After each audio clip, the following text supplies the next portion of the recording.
Hi అండి. అందరూ ఎలా ఉన్నారు? ఈరోజు మా పాపేమో కొరియన్ మ్యాగీ అంట ఏదో చేసి పెట్టింది. ఫస్ట్ టైం నా కూతురు నా కోసం మ్యాగీ చేసిందండి. చాలా హ్యాపీగా ఉంది. ఇంక టేస్ట్ ఎలాగుందో చూసేద్దాం రండి. టేస్ట్ కూడా చాలా బాగుందండి. సూపర్ ఉంది అసలు. ఎలా చేసిందో కూడా తెలీదు కానీ చాలా బాగా చేసింది. ఇంకెలా చేసిందో చూసేద్దాం రండి. ఇగో కొంచెం ఆయిల్ వేసుకొని అందులో ఉల్లిపాయలు, పచ్చిమిర్చి, క్యారెట్ ఇంకా అందులో కొంచెం సోయా సాస్ వేసి బాగా వేపుతుందనమాట. ఇదిగో ఇదే మా పాప. చిన్న వీడియో ఇటు సైడ్ చూడు నాన్న, వీడియో తీస్తున్నానన్న ఇంక ముఖం దాచిపెట్టేసుకుంది, చూడలేదనమాట.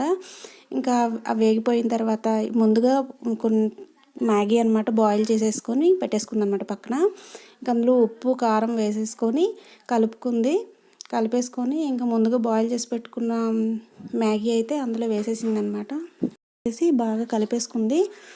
ఇంకా నీట్గా కలిపేసుకున్న తర్వాత ఇంక చూసారా, ఇదిగో ఇందులో మసాలా కూడా వేసేసుకుందనమాట. మ్యాగీ మసాలా అనమాట ఇది. ఇంకా మసాలా వేసుకొని బాగా కలిపేసుకుంది. ఇంకా మీలో ఎంతమందికి అండి ఇలా మీ పాప మ్యాగీ చేసినా లేదా ఇంకే ఐటెం చేసి పెట్టినా మీరు తిన్నారో కామెంట్ చేయండి. నాకైతే మా పాప చాలా బాగా చేసి పెట్టింది, చాలా హ్యాపీ అనిపించింది అనమాట. ఎవరికైనా ఉంటుంది కదా, పిల్లలు ఇలా ఏమైనా చేసి పెడితే హ్యాపీగా అనిపిస్తుంది కదా. ఓకే అండి, బాయ్ బాయ్.